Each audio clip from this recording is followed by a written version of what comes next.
Billionaire arrived home earlier than expected, and saw what his wife had done to his black adoptive mother.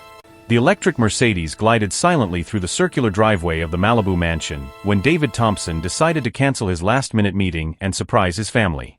3 weeks traveling around Japan closing the biggest acquisition in the history of his tech company deserved a celebration at home. At 41, the CEO of Thompson Tech had turned a Silicon Valley startup into an $8 billion empire. But as he turned off the engine, his mind wasn't on record numbers. It was on the 67-year-old woman who had saved him when he was just 9 years old. Ruth Williams wasn't his biological mother, but she had been the only mother who really mattered. When the adoption system placed him in her small home on the south side of Chicago, she was a retired nurse living on her modest pension. Even so, she worked extra shifts at 2 hospitals to pay for his programming classes. David put away the keys and walked toward the side entrance that led directly to the gourmet kitchen. He planned to surprise Ruth by making her favorite tea, Earl Grey with honey, just as she had taught him years ago when he would come home from school upset after facing mean comments about his family situation. The sound of tense voices made him stop abruptly behind the Italian marble column. "I've told you not to use the front entrance when I have guests." His wife Isabella's voice cut through the air like a razor. "What kind of impression do you think this gives my clients' wives?" "I'm sorry, Mrs. Isabella. I just wanted to." Ruth's voice was a broken whisper, the perfect English David knew now laden with fear. "I don't care what you wanted. You're the maid here, not the queen of the house, just because my husband has this strange obsession with you." David felt the blood freeze in his veins. Maid? Ruth had moved into the guest wing a year ago, after he insisted she deserved to live in comfort after decades of sacrifice. Isabella had always shown such affection for dear Ruth, at least when he was around. "I'm not a maid," Ruth murmured with a dignity that made David's heart ache.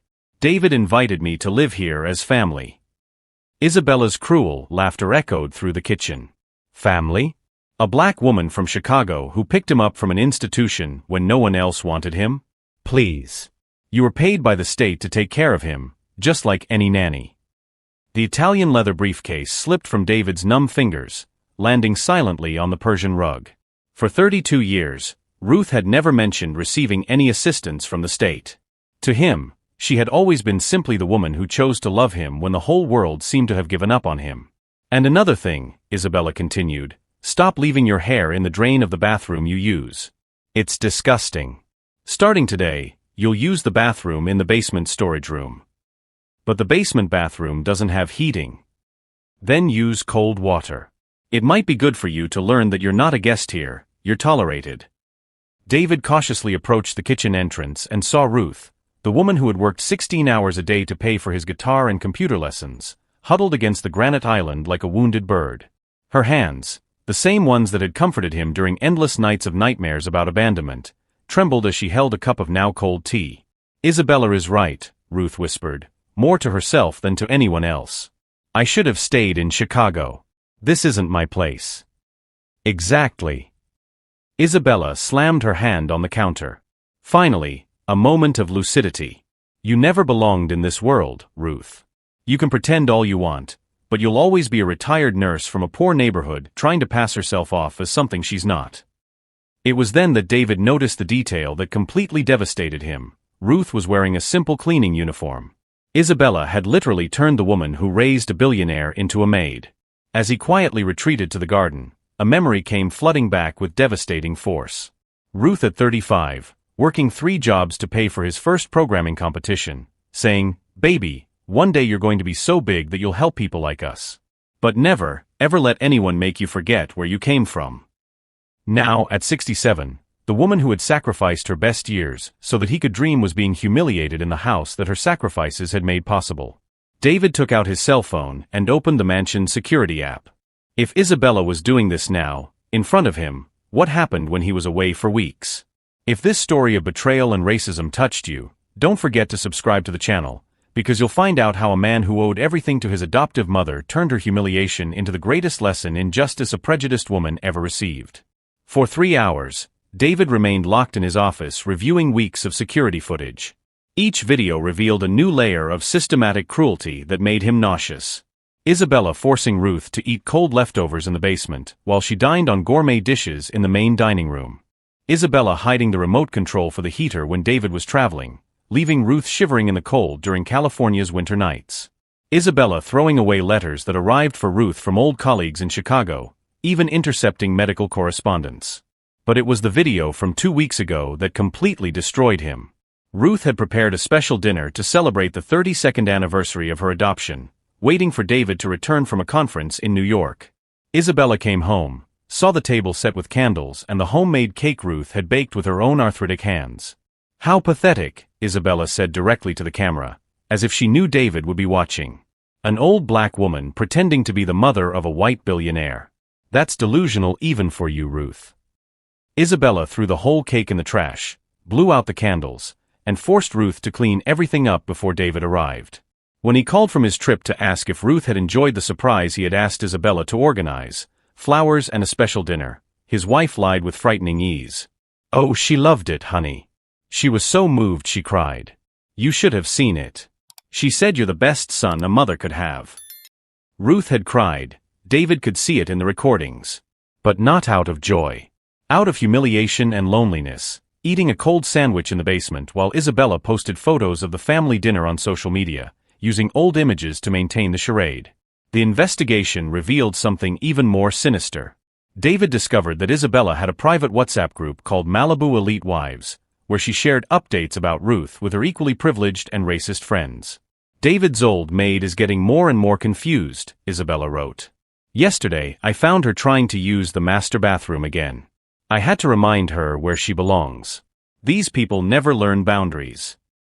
Her friends' responses were equally venomous. "At least you have patience, dear. I would have sent her back to the ghetto where she belongs." Jennifer Walsh, wife of the CEO of Walsh Industries. "David needs to understand that charity has its limits. It's one thing to help these people, it's another to turn your home into a shelter." Patricia Sterling, heiress to a real estate fortune. But it was Isabella's response that made David's blood run cold. "Don't worry, girls. I'm documenting all of her episodes. Once I have enough evidence of dementia and incapacity, I'll convince David that she needs professional care in an institution. Problem solved permanently." David closed his laptop, his hands shaking. Isabella wasn't just abusing Ruth. She was orchestrating a campaign to remove her from their lives permanently. That night, he pretended to be asleep when Isabella came home from the spa. Through half-closed eyelashes, he watched his wife check messages on her phone, smiling with satisfaction as she read updates from her hate group. "David," she whispered, nudging him gently. "I need to talk to you about Ruth tomorrow. Some troubling things have happened while you were away." He mumbled something incoherent, pretending to be sleepy, while Isabella prepared for another Oscar-worthy performance as the concerned wife. The next day, during breakfast prepared by Ruth, which Isabella only allowed when David was present, the charade began. "Honey, I don't want to worry you, but your mother has been having some episodes lately." Isabella gently touched David's arm, her voice laden with feigned concern. "Yesterday I found her trying to cook at 3 in the morning, completely confused about what day it was." Ruth stopped serving coffee, her eyes filling with panic.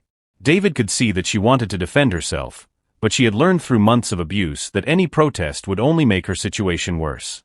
"She's also been leaving the bathroom running and forgetting to close doors," Isabella continued, each lie delivered with rehearsed conviction. "I'm worried she might hurt herself. Maybe it's time we sought some professional help." David watched Ruth cringe with every word, the dignity she had maintained through decades of adversity being systematically shattered by the woman he had trusted to protect her. It was then that a specific memory came back with full force. David at age 12, coming home from school with a cut lip after a fight with boys who called him an orphan bastard. Ruth sat him down in the kitchen of their small Chicago home, cleaned his wounds, and said something he never forgot. "Baby, some people will try to make you feel small because they themselves feel small inside. But you need to remember, you carry within you the strength of all the ancestors who fought so you could be here. And one day when you're big and strong, you'll protect other people like I protect you now." Ruth had kept her promise. She worked 3 jobs to pay for his programming classes. She sold her own jewelry to buy his first computer. She stayed up all night helping him with school projects after double shifts at the hospital. Now it was time for David to keep his. "Interesting," David said calmly, taking a sip of coffee. And where exactly would you recommend she get this professional help? Isabella's eyes sparkled with a victory she believed was close at hand. Well, Sunny Acres is a very respected residence. They have experience with people in her situation. David knew Sunny Acres, an expensive institution that mainly catered to wealthy white families who wanted